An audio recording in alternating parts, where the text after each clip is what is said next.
I'm Ivan Reitman, director of Ghostbusters and Ghostbusters 2, better known as Dad. And I'm his son, Jason Reitman, director of Ghostbusters Afterlife.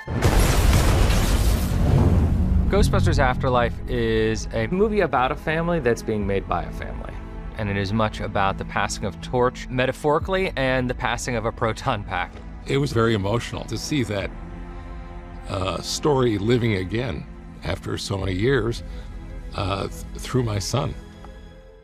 The original Ghostbusters film is about friendship, and Ghostbusters Afterlife is about family. The original Ghostbusters are kicked out of their jobs at Columbia University and go to open up this ghostbusting company in a firehouse.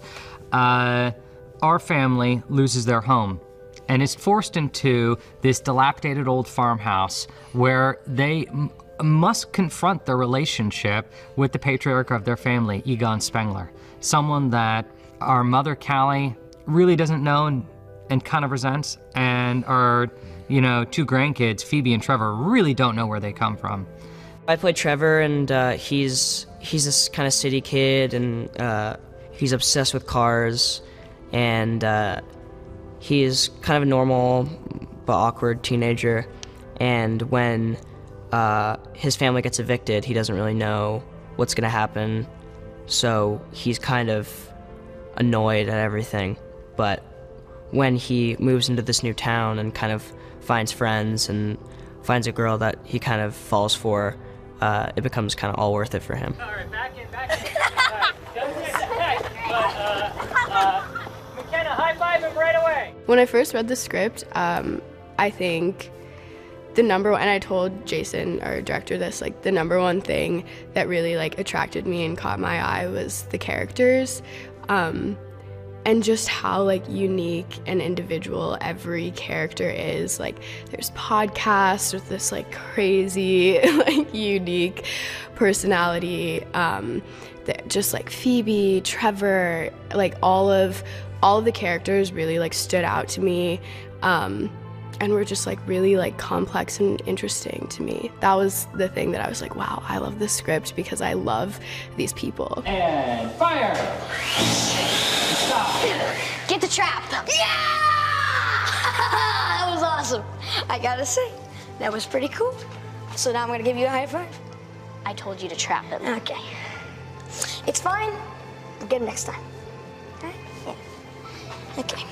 She's really smart, and she's very into experiments and science, and whenever we kind of are first introduced to her, she's in her room and there's a giant hole in the wall, and she's pulling cords and sniffing things out, and she causes a power out in the whole house, so that's really funny. And she's really, really incredibly smart. Egon smart. Hey!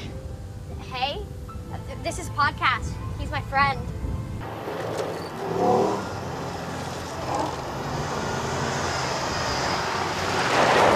Podcast is a very quirky character, and that's why he gets along with Phoebe so well, because he's not the cool kid or anything like that. He's just an outsider, really. But he has interesting things about him, like how he has his recording, and he makes a podcast. And I feel like he's really he doesn't let anybody tell him that he can't do anything, and I think that's really special. The whole city was freaking out, and these three physicists with portable proton accelerators just blew the lid off of a skyscraper. None of this rings a bell, really? It happened 20 years before we were born. I believe it. Come on. They made a movie about it in the 90s. There's an interesting thing that happens, and it happens in phases. The first time I read the script, I'm thinking, oh my God, I know these characters, and something might be described in the script, and I'll think, that's kind of a nod to the original. I remember a scene like this in the original, or I'll remember that dialogue being spoken, or somebody sitting in a chair like, I saw in the original. And as each thing would kind of reveal itself in the script, the first time I would get chills and think, oh, this is such a cool way to do it, and it's really exciting, and you want to tell lots of people, we can't say anything to anybody. And so, with each one, I would get more and more excited.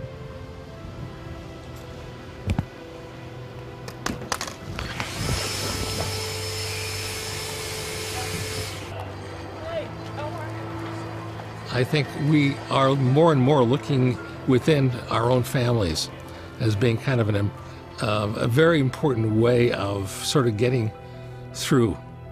And so taking an idea like Ghostbusters, a large sort of world-saving idea, and sort of funneling it through a familial idea seemed like a good thing. And I've always thought of the Ghostbusters, yes, it's a movie about friendship, but the Ghostbusters ended up to be a family, kind of an extended family of their own. And in a strange way, because of the death of Harold Ramis, that family got broken. And so when he wrote this Afterlife script, it seemed to tie these ideas together, and it seemed to be the perfect thing for its time. 3, 2, 1, action!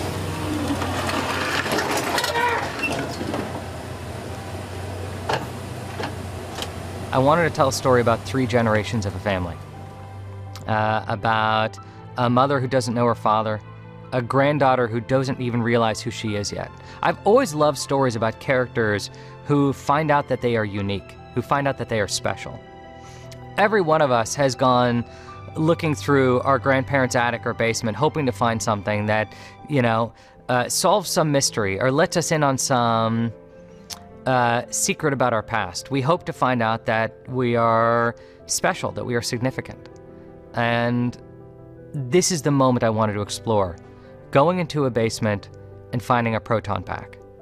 And what does that reveal about who you are and where you come from? And what does that reveal about the adventure you're about to go on?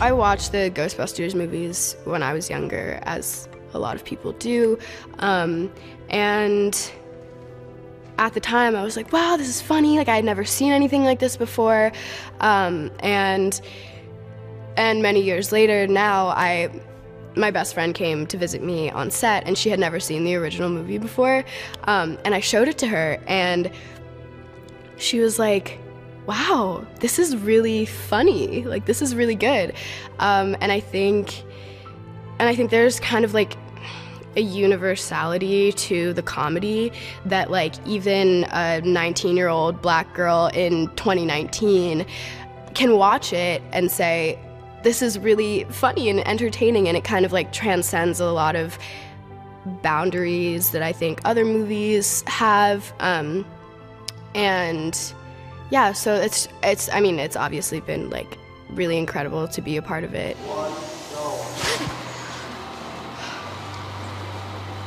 Being a fan of the original movies, I could not have wished for anything better than this. Like, this is a Ghostbuster fan's dream to get to be here and look at the ecto and play with the traps and use the proton pack and learn how to be a Ghostbuster and be a Ghostbuster. I could just still am pinching myself to this day, like, is this real? Like, what's happening? What is going on?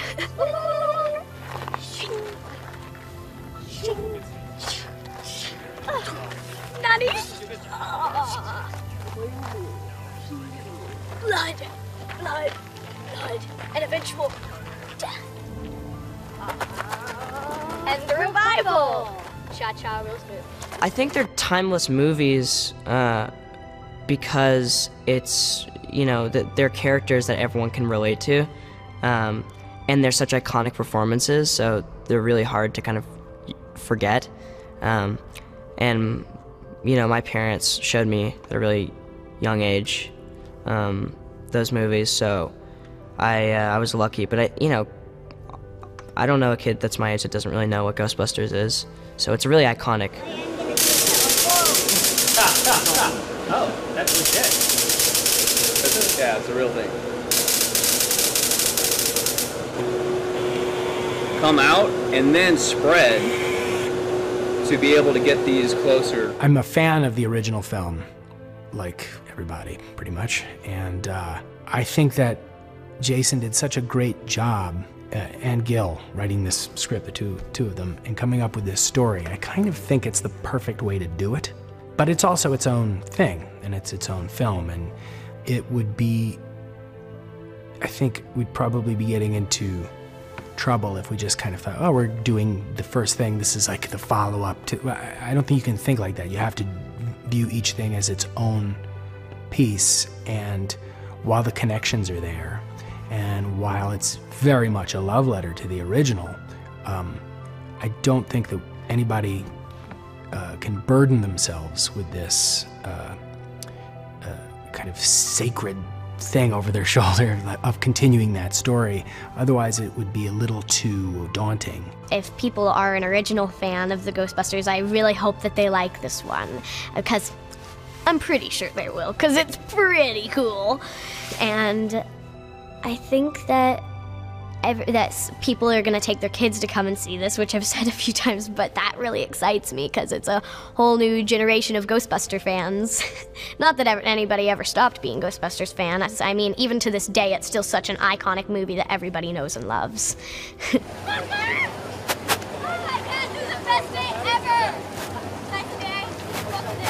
I think that it's a really special movie, and I think that it's an amazing love letter to Ghostbusters 1 and 2, and a really faithful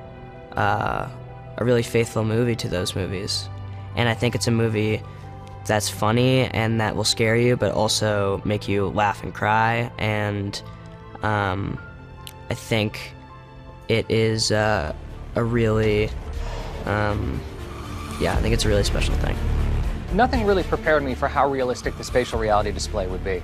Jason hired me to create a look for the film. I have an idea and we can email each other photos, but that doesn't actually bring something to life. You're able to interact with a 3D object. I may have dozens of different designs that require feedback. Anything that I can use as a tool to be more efficient and be able to communicate concise, detailed notes to artists is valuable to me. I looked into this screen and it's as though I was flying over Ecto 1. I'm pinching the car, I'm moving it with my hand, and I can access any point on the car. It's an opportunity to really get on the same page from a design sense and show a director what you're intending. It's a really exciting piece of technology.